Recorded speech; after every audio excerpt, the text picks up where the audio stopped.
Iko sawa.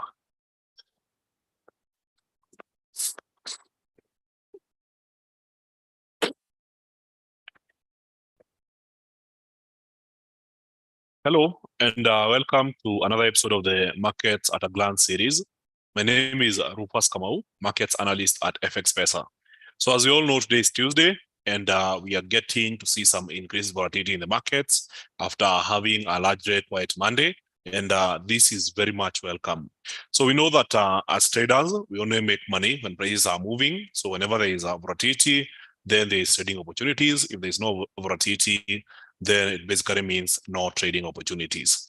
So far today, we have been looking at a couple of charts. They seem very interesting. The first one that it's right on my mind is the chart of gold, which has currently tested a major trend line here. So the trend line has been holding for quite a period of time. So after gold formed this inverted head and shoulder pattern, I was expecting a straight out break towards the upper side. In this case, in the morning, we were expecting some higher price action continuing. So it happened, even though the price did not get to our intended area. So from the early morning trading, you can see the big spike here. We go to this resistance. The market played around this area here before pulling back downwards. And now from the price action of the last one candlestick, it shows some increased volatility as well as short selling activity happening in this chart. And there is a good chance we'll be seeing some form of pullback happening in gold. So it's also important to note that from the dollar index, we are seeing a very strong recovery. So as I had mentioned in the market snapshot series in the morning, the market snapshot series is an series of live webinars that we do every day at 11 a.m. Monday to Friday. So I'd mentioned that if you see the dollar index selling like this on Friday, then on Monday, at some point, you'll see the dollar mounting a comeback. And it started happening this morning. And in the last 3 hours, it's a net gains for the dollar index. So when you see the dollar index strengthening, then you expect some major reversals happening in the major currency pairs. So for instance, pound USD, despite having good news early in the morning, we are seeing signs of reversal. So we had this candlestick indicating a rejection of higher prices. And then after this, you can see the last candlestick was red, indicating bearish momentum. And there's a good chance we'll be seeing some continued bearish momentum as a result of the strong dollar in the market. So the economic calendar is largely quiet. We don't have major news happening today. So as I mentioned, it's a technical price action traders territory. So while the pound USD has been strong and staggering to gain against the dollar, the euro has been very weak. And as you can see, since this morning, the euro has been losing to the US dollar.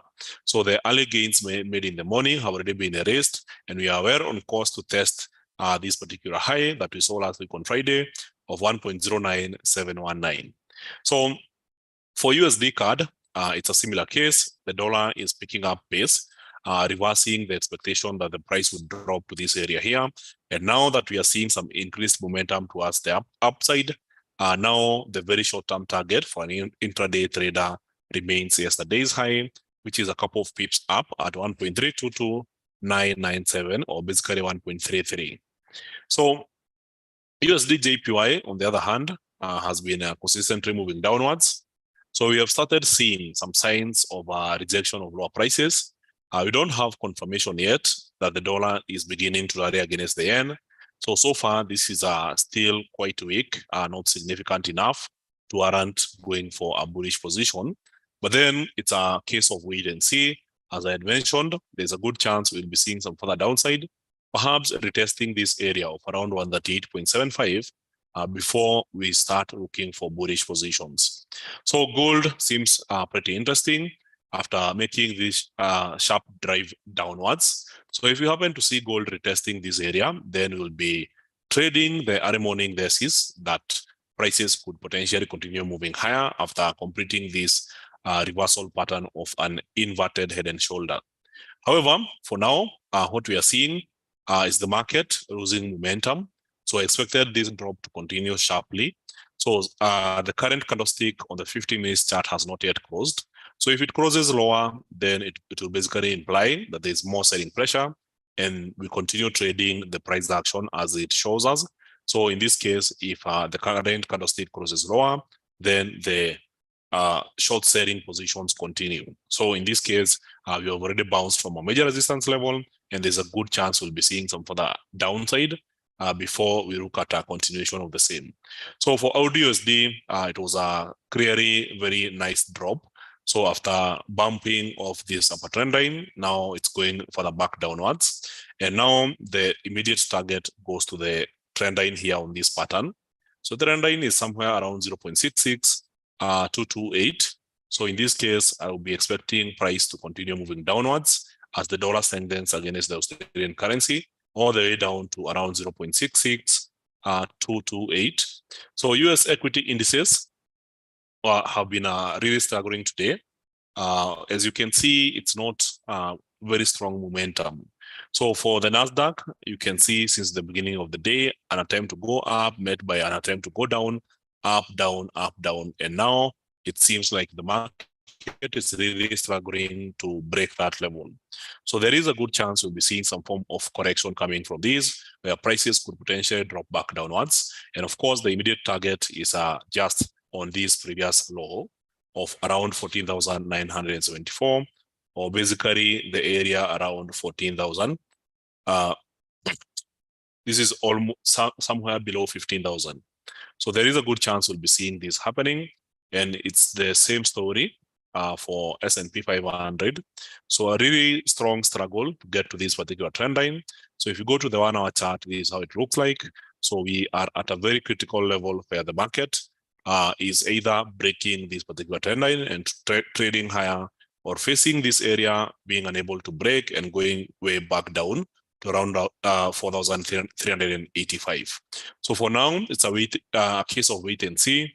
So if there's a clean break, we go higher. If it doesn't break here, then we start looking for short selling positions.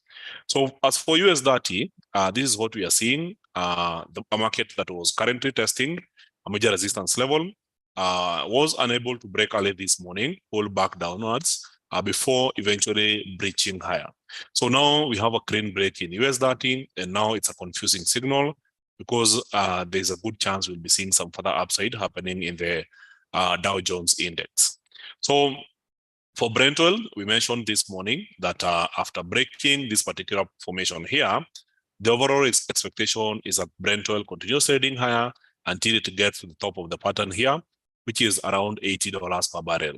So despite the struggle that the market was facing around this area, now we can see a big spike happening towards the upper side during the New York Open, which is indicative of bullish momentum for the Brent oil traders. And there's a good chance we'll be seeing a break of this level. So it's a matter of wait and see to see whether the price will be easily breaking the 78.5 barrier level, which was yesterday's high. So if you're already in the trade, the target is here, 78.588. And once it gets here, if you're not on the trade, this is where you observe whether the price breaks, and trades higher, or whether it finds difficulty and moves back downwards. So as for the US dollar trading against the Chinese currency, you can see there was a very sharp drop early in the morning, followed by the dollar resuming strength. So currently the dollar is reversing this particular momentum, and there's a good chance we'll be seeing some further upside happening from the same chart. So from here, if you compare the previous high, that was Thursday, and then yesterday being Monday, then this can create the necessary expectation. Remember, this is a 15 minutes chart. So we could be seeing the Chinese yuan continue to hurry up and get to this particular trend line. For intraday traders, it would mean a slightly small bullish position. So for the EU50, that's the European stock market index. So after making a big drop over the last 2 weeks, you can see the bounce that happened on Friday as well as yesterday. And today it's accelerating back upwards. So in this case, from the 4 hour chart, we are entering yet another swing towards the upper side. And of course, it makes sense to look for bullish positions going forward to enjoy the swing as the market reverses and gets towards the upper trend line. So the immediate target is these resistance levels here. So you can see there are swings that ended early around this area. So if you're in the position, then there's a good chance that this will be a area of exit. 4,358 for the Eurostoxx 50 cash index. So for the New Zealand USD, it's the same or similar to the Audi USD currency pair. We are seeing something very interesting happening here. This being the upper trend line. And of course, if you are to plot the lower trend line, then we are looking at a market that is potentially breaking that particular pattern. And now with the break happening, it means that we could be seeing the New Zealand dollar continue to lose to the US dollar. So if you're trading this kind of breakout, you have to be aware that tomorrow there will be a meeting by the Reserve Bank of New Zealand to make a decision on interest rates. So the overall consensus is that the markets are expecting the Reserve Bank of New Zealand to hold interest rates level at the current area of 5.5% points. So this basically means that if the Reserve Bank of New Zealand chooses to hold interest rates level, then some further strength in the dollar would mean a reversal of this pattern. So remember, this was quite a struggle. The market was unable to form a higher high. And now if there's a break towards the lower side, then we trade backwards. And of course, the target is usually the bottom of the pattern. So the base of the pattern is somewhere around 0.613. So a break below would basically imply we are going all the way down. So it's also a matter of wait and see. So it's not something that you just jump in blindly. So you have to observe the price action around this area to verify or to confirm that the original thesis or your original idea is true. So the price action, it basically implies that you trade what you see, not what you're expecting in the markets. So what you see right now is a market that is attempting to break, and the current hour is not confirming that. So perhaps at the end of the hour, that is at the end of PM at 4:59, we will action and now potentially go for a buy position. But then if the market closes lower, it's a confirmation that we are going down. Among the top news this week, I'll be sharing a post that I just did on LinkedIn. Let me copy and share the link with you guys.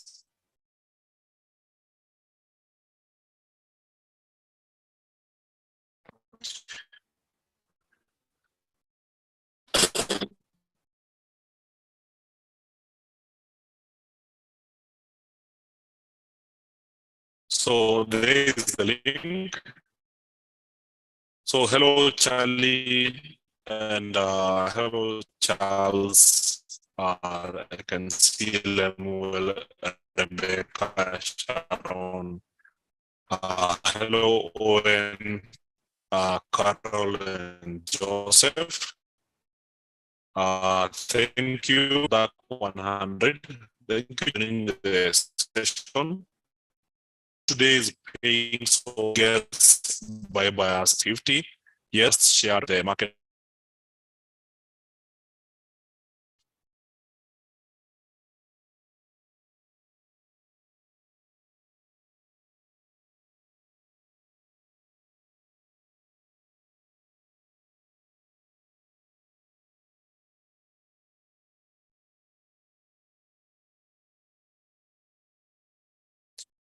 So I lost my connection for a second there. So getting back in.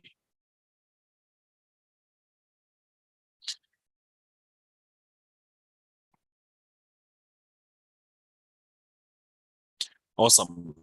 So here's the market update I made this morning. And this is about the top things to know in the markets this week. So some of the key highlights are: one, the US job market data came in last week, where there was conflicting reports. So the ADP non-farm payrolls came in stronger than expected, more than double, showing that the US private sector created 497,000 jobs compared to the official number, which was 209K jobs, lower than expected. This week, the focus now shifts to the US inflation report, which is set to be Wednesday at 3:30 p.m., which is tomorrow. from the previous reading of 4.0%. So such a huge drop would basically mean that the dollar starts weakening and other currencies start strengthening against the dollar.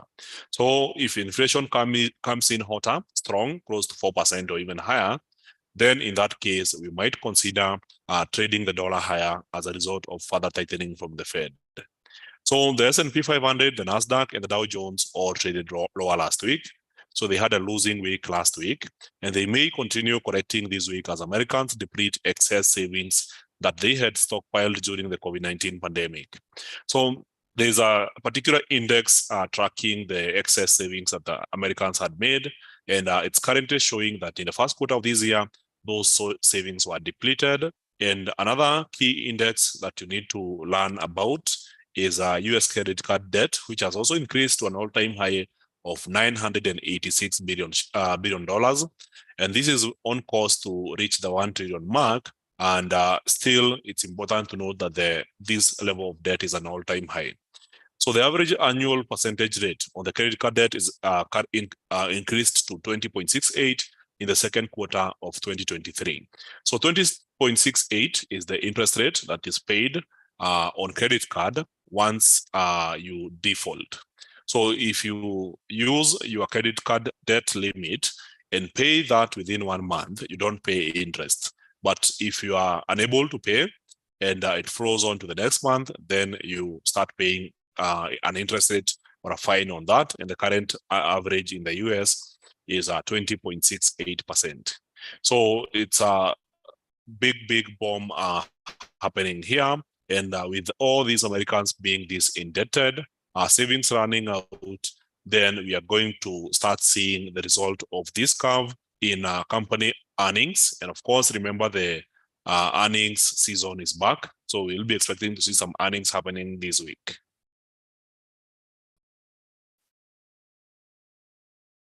So with the earnings season being back, we know that the very first institutions to report their earnings is usually banks. So this week, we have quite a number of companies that will be reporting their earnings. So key highlights include on Thursday, we'll be looking at Pepsi company reporting earnings on Thursday before the market open. Also, another key company to focus on will be Delta Airlines, which is also expected to be reporting on Thursday. Then later on, we will be looking at other companies such as JP Morgan Chase. Now this is the banking sector. We'll be looking at the BlackRock earnings, Citigroup, State Street, United Health Group, as well as Wells Fargo. So all this will be happening on Friday. So this is when we start to see details about the health of the US financial sector. So it's a very important week for stock traders as well as for forex traders, as we will get a perspective on the banking crisis, and of course, get a perspective on what the Fed might do next. And at the same time, on Wednesday, we'll be getting CPI data. So a lot more to process this week. So Reserve Bank of New Zealand, as I mentioned, is expected to hold rates steady at 5.5% on its meeting on Wednesday at 5 a.m. The Bank of Canada is expected to hike interest rates by 25 basis points to 5.0% on its next meeting on Wednesday at 5 p.m. That's tomorrow. Then the Bank of England Governor Bailey has already presented 2 speeches this week at the central banks as lightning rods for crisis event at the economic meetings of AIX province in France, and at the Financial and Professional Services dinner in London. So he's also set to present another speech at a press conference about the Financial Stability Report in London on Wednesday at 11 a.m. East African time. So his message has currently been the same. UK inflation is still very high at above 8%, and wage growth is currently inconsistent with the Bank of England's expectations. So the UK job market released on Tuesday morning, that was earlier today, showed that UK unemployment increased to 4%. This is good for the Bank of England. While average hourly earnings increased to 6.9%. This is bad for the Bank of England. And the claimant count increased to 25.7K in June, which is also good for the Bank of England. So it shows that some data points are working fine for the Bank of England, while things such as wage growth are becoming a big problem. So when you look at the nominal earnings, this is average weekly earnings annual growth rates. You'll notice that they have been rising consistently this year. So from last year, we can see that we have already broken those levels. So currently at 6.9% and without bonuses at 7.3%.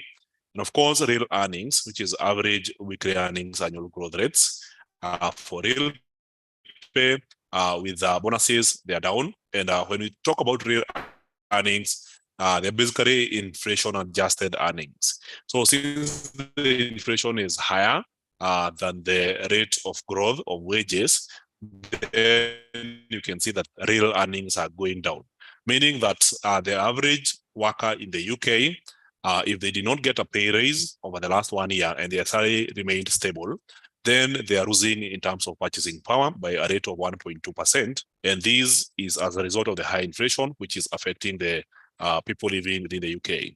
So it's a big challenge that the Bank of England is trying to fix to make sure that these real earnings remain at a positive rather than being on the negative. So GBP traders now look forward to Wednesday's financial stability report, the bank stress test results, and of course, the Financial Policy Committee meeting minutes at 9 a.m. East African time. And of course, we'll be looking at the GDP data for the UK on Thursday at 9 a.m. So the USA report called Producer Price Index data on Thursday at 3:30 p.m. So this is expected to have a similar reaction with the CPI, since it's a measure of forward prices. So we will be looking at this data too. And of course, I already mentioned about the earnings. So that's the key highlight for the week. So that being mentioned, it's time we look at the charts yet again. So as I mentioned, you don't have to trade until the candlestick closes. So for New Zealand USD, you can see there's a potential break, but this candlestick has not yet closed. So you have to wait until 16:59 when the candlestick closes on the 1 hour to know for sure that sellers have taken control of this market and then continue trading in that direction.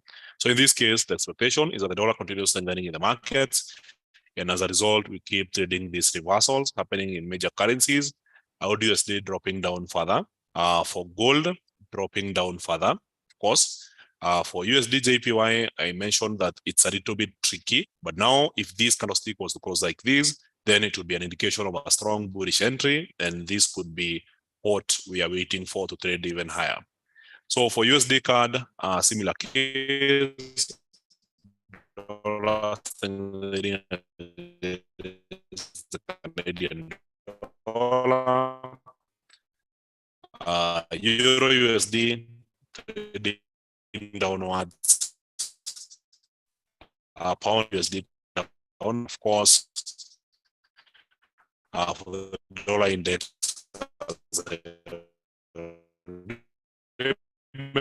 Mentioned, we are seeing some So please share the link of the material you are reading. I've already shared. It's in the comment section. You should be able to see it. Just reshared again. So thank you very much, guys. I know I had with my connection, but live and recorded on our YouTube. Make sure to go through the session again if you missed something.